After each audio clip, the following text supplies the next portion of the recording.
สบายดีอันนี้ก็ได้เข้ามาอยู่ในวัดป่าควายแดง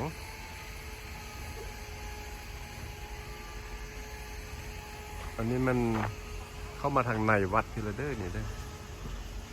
เป็นเลาะเบิ่งเพิ่นเป็นเลาะเพิ่นสร้างใหม่บ่หรือวัดนี้เป็นวัดป่าที่มีชื่อเสียงโด่งดังนั่นแหละหลายคนก็มาสักการะบูชามาไหว้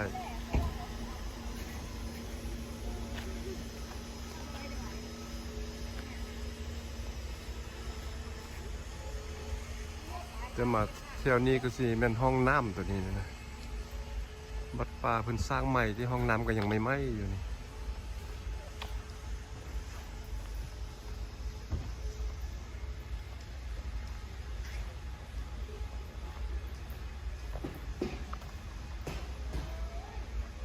โอ้อันนี้มันคลองคลองบ้านคลองเมืองคลองใหญ่คลองหลวงแท้ๆอันนี้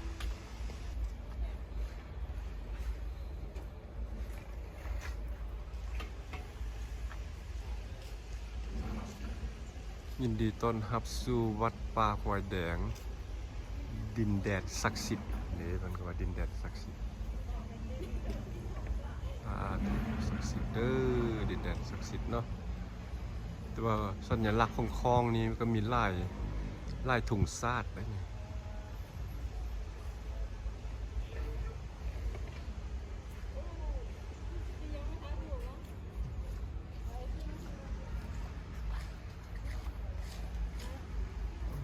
แต่อันนี้เพิ่นกำลังสร้างเนี่ยนะเพิ่นสิสร้างอันน่ะพญานาคก็มีเพิ่นสิพญานาคที่เพิ่นสร้างแล้วก็มีนี่แต่ว่ามองนี้เพิ่นก็สิเฮ็ดมีหยังฮู้ก็ยังบ่ทันฮู้เดี๋ยวนี้บ่มีรูปภาพจำลองหยังเทื่อคือสิเพิ่นสร้างอันน่ะบ่อน้ำสิเฮ็ดเป็นสระน้ำบ่อน้ำเบิ่งทรงนี่ได้นี่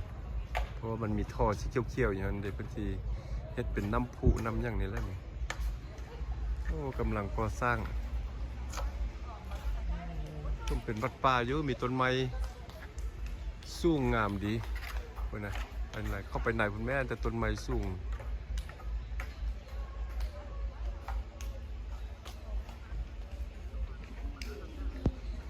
แม่นแต่พญานาคในวัดนี้มาทางนี้ก็แม่นพญานาค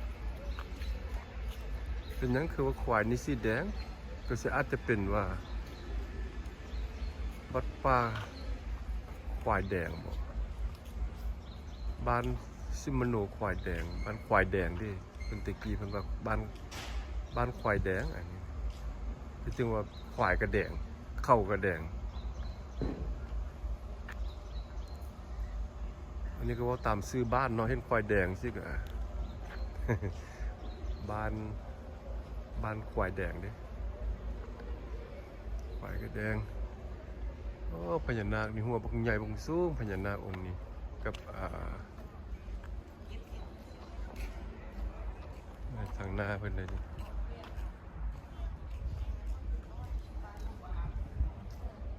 พญานาค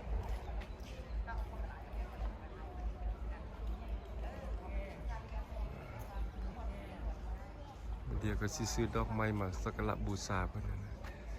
อันนั้นก็สิเป็นกุฏิครูบาเพิ่นอยู่สิมกุฏิอันนี้มันต้นโพอันนี้มีพระเจ้าองค์ยืนอยู่นี่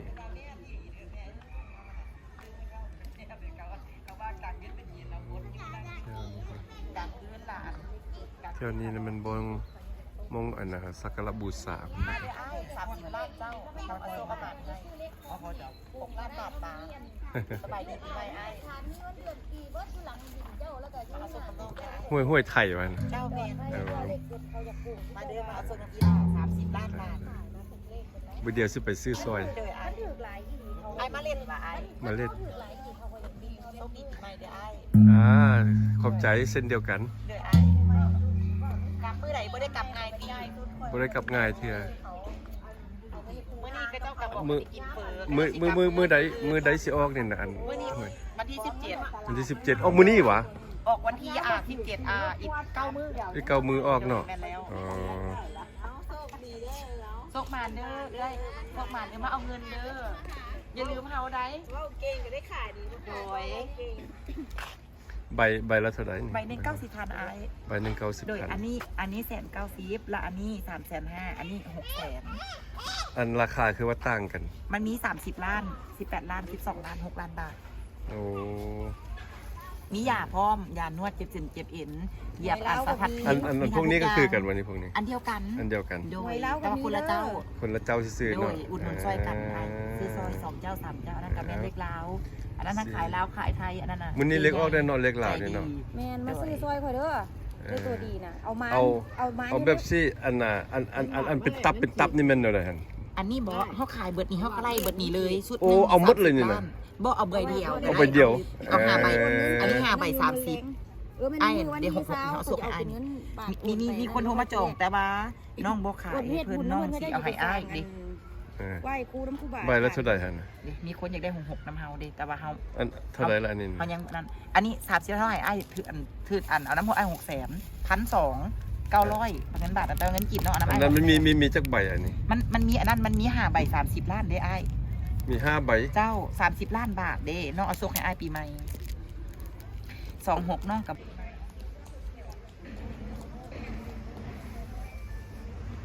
อันนี้แม่นอันน่ะได้อันนั้นมองเพิ่นไหว้ได้นี่ได้มองศักดิ์สิทธิ์แล้วก็มองเพิ่นไหว้สักการะบูชามองเพิ่นไหว้แล้ววันนี้เขาก็สิซื้อดอกไม้นำมายังมาไหว้นี่คือกันนะมองไหว้มองขอพรมองนี่นะเพิ่นก็มีรูปพญานาคอยู่ตรงกลางแล้วก็รูปยักษ์อันนี้ก็รูปยักษ์คือกัน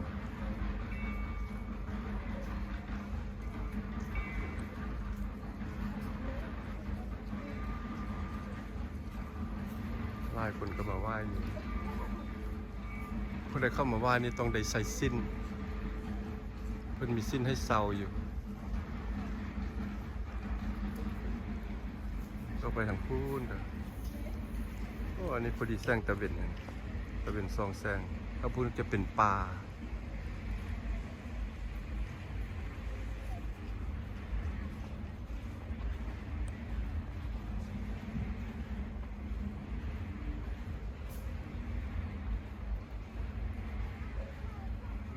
เพราะว่าเป็นหยังอันน่ะ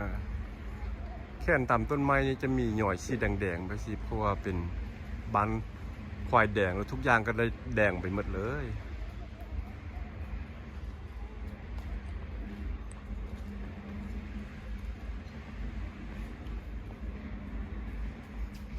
อันนี้ก็เพิ่นว่าเซินแวไหว้ข้อพรพระเจ้าองค์ดำประทานพรสมปรารถนาอ๋อ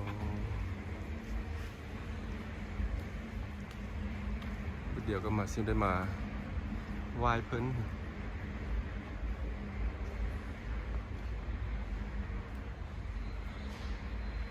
โอ้แถวนี้ห่มเย็นดีแถวนี้เพิ่นสร้างพระเจ้าขาวทุกองค์อ้อมต้นไม้อยู่แถวนี้เพิ่นเฮ็ดเป็นพระเจ้าขาวไว้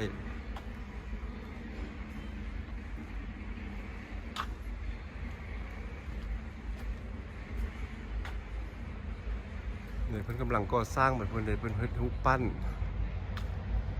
โอ้อันนี้รูปปั้นเพิ่นปั้น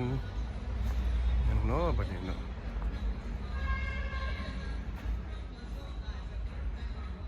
เพิ่นกำลังสร้างรูปปั้นโอ้ต้นไม้งามดีเด้อต้นไม้นี่มีแต่ต้นไม้ใหญ่ๆสูง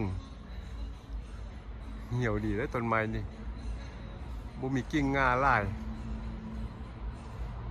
โอ้ยไปจนสุดพุ่นอันน่ะทางพื้นนี้เพิ่นก็ได้ปูอันน่ะตุกกระเบื้องเลยใส่ปูกระโหลสะอาดสะองดี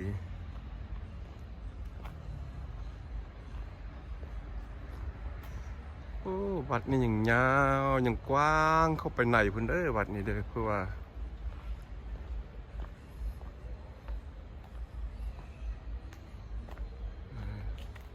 ฮอดแล้ววัดป่าควายแดงบุญกุศลที่ทานสร้างและพรที่ทานขอในมื้อนี้ขอจงสำเร็จโดยไวเทินสาธุ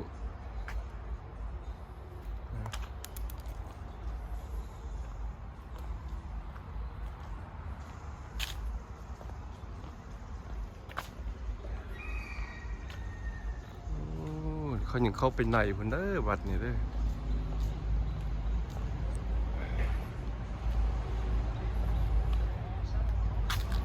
มันก็เลยเฮ็ดสร้างซ่องตัวเป็นประตูโค้ง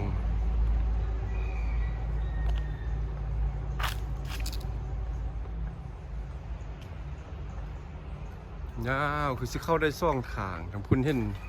พุ่นก็เป็นประตูโค้งไปสุดพุ่นเป็นประตูโค้งอีกนี่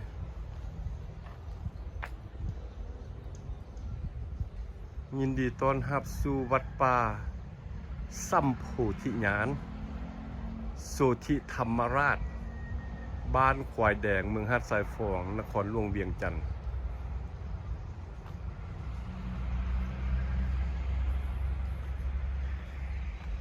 เท่านี้ยังเป็นป่าอยู่เพราะยังเป็นป่าเดี๋ยววัดป่าควายแดง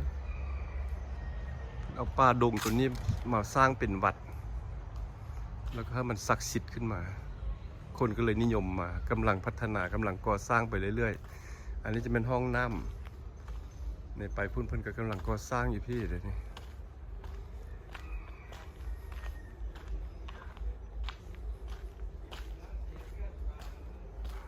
โอ้อันนี้ก็ก่อสร้างไปหมดอันนี้ก็คือซีเมนต์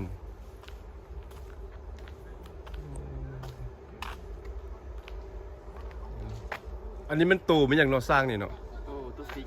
โอ้พอดีเส้นตัวซิ่งหน่อยเนาะตัวซิ่งนี่จะไปไว้ปากประตูโค้งพุ่นวะใบค้างห้องก่อน โอ้ไว้ข้างห้องกอกเนาะ ว่าซ้ำก็เป็นรั่วแถวในเมืองกินบุฟเฟ่พวกนี้พวกพนักงานก็สร้างเพิ่นสร้างประตูโค้งบัดแดสร้างตัวซิ่งแดแม่นแต่วิชาการสร้าง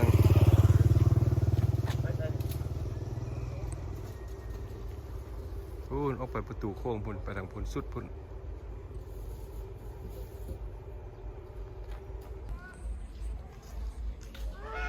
มาเท่านี้ก็เป็นมองที่ว่า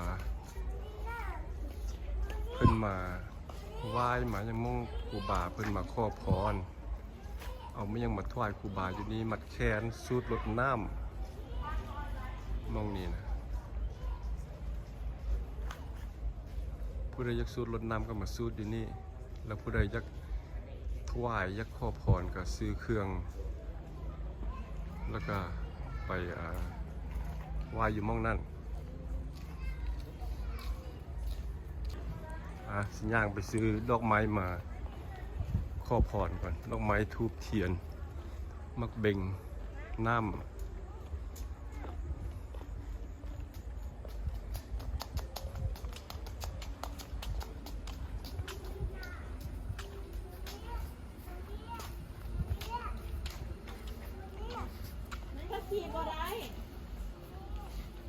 นี่มองแถวนี้มองเป็นค่ายเครื่องฐาน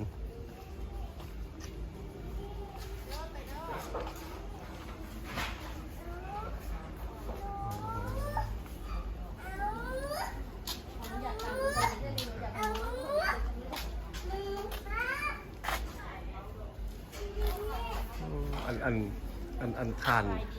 เนื้อค่ายกันค่ายเพิ่นค่ายเนื้อใดอันนี้เอาไปไหว้เนื้อใดเอาไปเนื้อใดอันนี้เป็นคันคอพอนนะเจ้าอันนี้ขั้นข้อพรเนาะแมนพูดเนาะอันนั้นมันคนหน้ากัน80ขั้นเจ้าโอ้อันนี้ก็ขั้นข้อพรกันเนาะสุดนาคนี่นะขั้นนี้ก็มันขั้นข้อพรจานอันนี้ก็มันข้อพรแล้วต่างกันเด้อทั้งหมดต่างกันว่าอันนั้นมันมีข้าวเจ้าโอ้ตัวใหญ่นี่ข้าวมีขันห้าอันนี้มีแต่มักเบ่งน้ำทูบเทียนเนาะแล้วอันข้าวอันนี้อันเท่าไหร่ล่ะอันสุด50 โอ้ตัวจานนี่ละชุดหนึ่ง50,000เนาะเนี่ยชุดหนึ่งจานหนึ่ง50,000แล้วอันนี้เลยขั้นนี่เลยเท่าไหร่ อันนี้ชุดใหญ่เจ้าชุดละแสน อันนี้ดิเด้ อันนี้ก็ขันขอพรเหมือนกันชุดละ80,000 ให้80,000 โดย อันนี้คันละแสนแต่ก็ขอพรได้คือกันเนาะ โดยขอพรได้คือกันแล้วแต่เขามา แล้วแต่เขาจะซื้อเนาะบ่ได้เกี่ยวว่าโอ้อันนี้ดีบ่อันนั้นบ่ดีบ่แม่นดีหมดเนาะทุกอย่าง แล้วแต่เขาซื้อมา อ๋ออ๋อขอพรโอ้ตัวนี้งามหลายตัวนี้แล้วไปคุณที่ขอพรอยู่คุณที่มองอัน ขอพรอยู่นะปูไว้สวรรค์เลย อันเพิ่นห้องปู่อ่ะที่ว่ายักษ์ใหญ่ๆหั่นน่ะเพิ่นห้องปู่เนาะปู่มันหยังชื่อเพิ่น ปูไว้สวรรค์เจ้า ปู่เวสสุวรรณเนาะ โดย ปู่เวสสุวรรณอ๋อดนระบบวัดที่สร้างมานี่ 7 ปีแล้วเจ้า ได้7 ปีแล้วเนาะอ๋อตะกี้เป็นเมียงเป็นดงซื่อๆว่าเป็นป่า เป็นปลาที่ปลาซ่า เป็นปราสาทเนาะแต่เดี๋ยวนี้บ่มีแล้วเนาะปราสาท นี่มีขันขัน โอ้ยังมีอยู่เนาะปราสาทอ๋อขึ้นว่าตึกนี่อันนี้ก็เป็นอารามที่กำลังสร้างปราสาทกันที่พูนเด้อแต่ก็ยังมีอยู่เนาะพูดแล้วอันมองที่ว่าเป็นเข้าอยู่ไกลพูด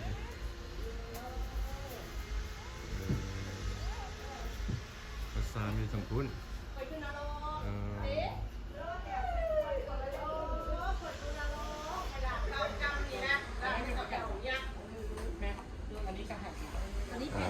กลับมา ตัวพญานาคเก็บสิบพันตัวนี้มันสีเข่ามีขันหานี่ ซื้อตัวนี้นี่แหละตัวนี้เนาะ มีแสนนึงไม่ใช่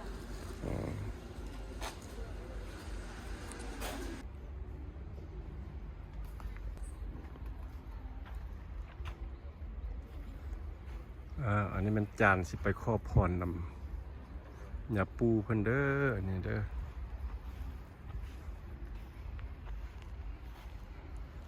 พอดีสิมาขอพรลำยาปูเพิ่นนั่นมีน้ำแดงน้ำข้าวมีขันดอกไม้มีเทรมีพระธาตุดอกไม้ทูบเทียนมาถวายยาปูเพิ่นเนี่ยนะถวายขอพร